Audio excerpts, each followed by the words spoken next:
কামাল ভাই, আপনি নিশ্চয়ই শুনছিলেন কাসেমি ভাইয়ের কথাগুলো, উনি বলছিলেন তাওয়া গরম দিয়ে আসলে কি বোঝাতে চেয়েছেন? জি, ধন্যবাদ আপনাকে।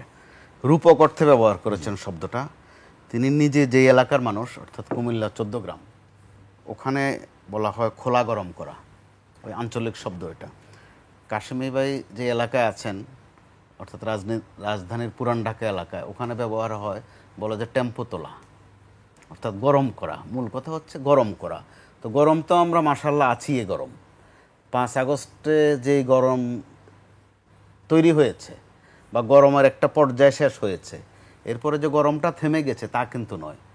তো আবার ডাক্তার তাহের যেখানে আরেকটা শব্দ তিনি পরবর্তীতে যোগ করেছেন, পিঠা বা রুটির কথা কিন্তু বলেননি, বোধহয় সম্ভবত বলেছেন বুট বা কিছু, বুটের কথা বলেছেন। তার মানে সংখ্যায় অনেক। পিঠা হলে আমরা বুঝতাম যে একটা একটা করে, পিঠার আবার এই পিঠ ও পিঠ থাকে, উনি কোন পিঠ গরম করবেন নাকি দুই পিঠে গরম করবেন। আবার যখন বুট দেওয়া বুটের কথা আসে, অনেকগুলোর কথা আছে।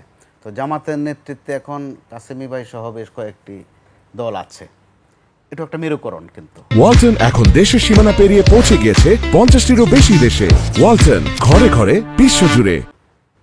কারণ একটা সময় পর্যন্ত কাসেমি ভাইরা যে অংশে আছেন, অর্থাৎ হেফাজতে ইসলাম যেদিকে আছে, তারা কিন্তু জামাত সম্পর্কে ভিন্ন ভিন্ন কথা বলতো।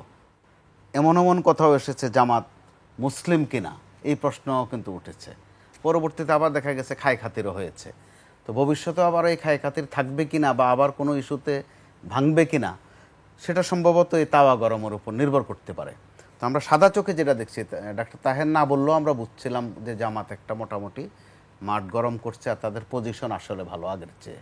আগের যে কোনো সময়ের চেয়ে জামাতের পজিশন এখন ভালো, এবং জামাত বিচক্ষণও বলা চলে। আপনি গত মাস কয়েকে খেয়াল করে দেখুন, জামাত কথা বেশি বলছেন, জামাত নেতারা, আমির সহ। জামাতের এর আগের যে আমিররা ছিলেন কেউ কিন্তু এত কথা বলেননি, খুব মাপা মাপা কথা বলতেন। এখন যিনি আছেন ওনার আগের প্রায় সবাই, তিনিও প্রতিনিয়ত কথা বলছেন, ডাক্তার তাহেরও বলছেন। এর মধ্যে জামাত 2-3টা বিষয় এত সুন্দর করে থ্রোয়িং করেছে, অন্য কেউ কিন্তু এদিকে যায়নি অথবা খেয়াল করেনি। একটা হচ্ছে, জামাত বলেছে যে তারা যদি ক্ষমতায় যায় তাহলে তারা ওই যে সরকারি শুল্কমুক্ত গাড়ি নেবে না। বক্তব্য হিসেবে কিন্তু নতুন। আবার এক পর্যায়ে বলছে তারা যে ওই যে প্লট ফ্ল্যাটের যে একাই কারবারগুলো আছে তারা ওগুলো নেবে না। সর্বশেষ যেটা বলেছে 2 দিন আগে তাদের মহাসচিব অর্থাৎ সেক্রেটারি জেনারেল, তিনি বলেছেন যে জামাত যদি ক্ষমতায় আসে কখনো, এই দাবি দাওয়া পূরণ করার জন্য কারো রাস্তায় নামতে হবে না। নতুন নতুন কথা কিন্তু তারা বাজারে ছাড়ছে, অর্থাৎ মিডিয়া পিক করবে নিউজগুলো, ওই ধরনের বক্তব্যই তারা দিচ্ছে। হতে পারে সেটাও একটা হাইপ তোলা অথবা তাওয়া গরমেরই অংশ। তো এখন সাম্প্রতিক বিষয়ে তাওয়া গরমের যে বিষয়টা আমার রাজনৈতিক বিশ্লেষণে মনে হয় হচ্ছে, আপনারা বোধহয় মনে থাকার কথা, 88, 89, 90-তে জামাতের পজিশন আজকের মতো ছিল না, কিন্তু ওই সময় তারা একটা তাওয়া ছড়েছিল ছোট্ট করে, কেয়ারটেকার সরকার। সবার আগে কিন্তু এটা জামাতে ছড়েছিল মাঠে। তো তখনও এটার অর্থ বা তর্জমাটা এইভাবে হয়নি, যে কেয়ারটেকার শব্দগুলো কেমন যেন লাগে। পরবর্তীতে এই অচেনা অচেনা এই জিনিসটাই যখন আওয়ামী লীগের হাতে পড়লো, আওয়ামী লীগ এটার সুন্দর একটা তর্জমা করে দিল যে তত্ত্বাবধায়ক সরকার। তখন দেখা গেছে বেশ কিছুদিন ধরে যে তত্ত্বাবধায়ক আর কেয়ারটেকার নাম কোনটা বেশি সুন্দর, কোনটা আমাদের জন্য বেশি সামঞ্জস্যপূর্ণ, এই নিয়ে একটা বাহাসও হয়েছে।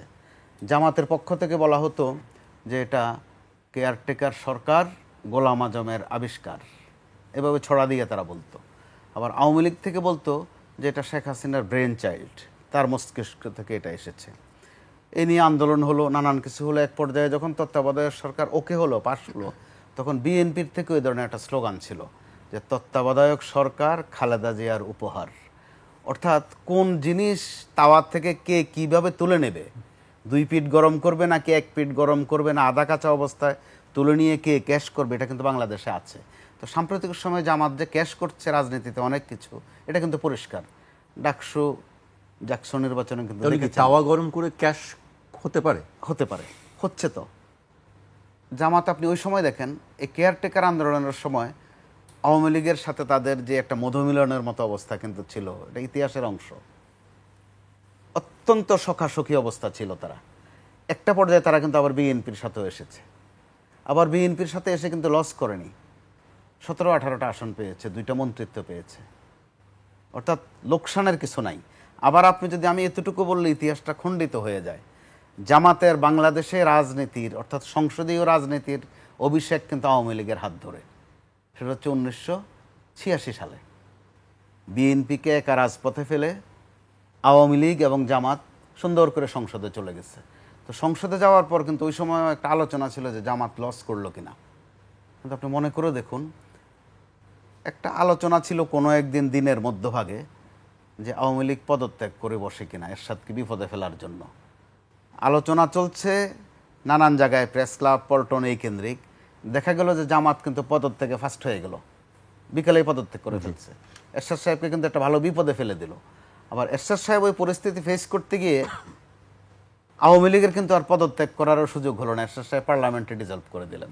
এই যে খেলাগুলো, এই যে খোলা গরম করা যে যার মতো করে, এতে করে জামাত দিন শেষে খুব একটা লোকসান করছে না। গত আন্দোলনে জামাত এবং বিএনপির আবার যে মিতালিটা আমরা দেখলাম, এটা বাংলাদেশের রাজনীতির ইতিহাসে লেখা হয়ে থাকবে। জামাতের 7-8 জন নেতাকে মৃত্যুদণ্ড দেওয়া হয়েছে, তারা সেটাকে বলে বিচারিক হত্যাকাণ্ড, তারা ফাঁসি বলে না, বলে যে বিচারিক হত্যাকাণ্ড। এরপরও তাদেরকে কিন্তু বিএনপির থেকে ছুটানো যায়নি। জামাতের প্রতি অফার ছিল, যেটা জামাত নেতারা এখন স্বীকার করেন পরিষ্কার করে, আগে অর্ধেক অর্ধেক বলতেন, যে তাদেরকে শর্ত হয়েছিল যে বিএনপির থেকে যদি একটু সরে যায় তাহলে তাদের উপরে এই নিপীড়নটা হবে না। একইভাবে বিএনপির প্রতিও সরকারের যোগাযোগ যারা করতেন, বার্তা ছিল যে জামাতের সঙ্গ যদি তোমরা ছাড়ো তোমাদের উপর এত নিপীড়ন করা হবে না। কিন্তু বিএনপি আর জামাতে গাঁথনে কিন্তু ছোটেনি। কিন্তু আমরা লক্ষ্য করছি যে ঐক্যটা জামাতের এবং বিএনপির, এটা কিন্তু আন্দোলন করতে করতে ঐক্য, অর্থাৎ বলে কয়ে ঐক্য ঘোষণা করে এরপরে আন্দোলন নয়। এটা বড় কঠিন ঐক্য, আন্দোলন করতে করতে ঐক্যবদ্ধ হওয়া। আমরা গত মাস কয়েক ধরে দেখছি, বিশেষ করে গত মাস 2-1, জামাত আর বিএনপির মধ্যে যে ন্যারেটিভ, যেই থ্রোয়িং, যেসব শব্দ তারা একদল আরেক দলকে উচ্চারণ করে, যেসব সম্বোধন করে, তাতে মনে হয় না যে তারা এক সময় এত মিতালি তাদের মধ্যে ছিল। তো সেই ক্ষেত্রে এই পর্যায়ে এসে জামাত কিন্তু পিআরের যে থ্রোয়িংটা করেছে, হয়তোবা কেয়ারটেকার যেরকম বাংলা তর্জমা দিয়ে এসেছে বাংলাদেশে, জামাত অভিজ্ঞতা থেকে ধারণা করতে পারে বা আশা করতে পারে যে তাদের এই পিআরও দিনে দিনে হয়তোবা আরও জনপ্রিয় হবে। হয়তো এই টার্মে হবে না, কোনো এক সময় কিন্তু হয়ে যাবে। কারণ এর মধ্যে হেফাজতে ইসলাম বা ইসলামী আন্দোলন, শাসনতন্ত্র আন্দোলন, আরও যারা যারা আছে, তারা কিন্তু অন্তত পিআর প্রশ্নে খুব একটা জামাতের সুরে অনেকটা কথা বলছেন।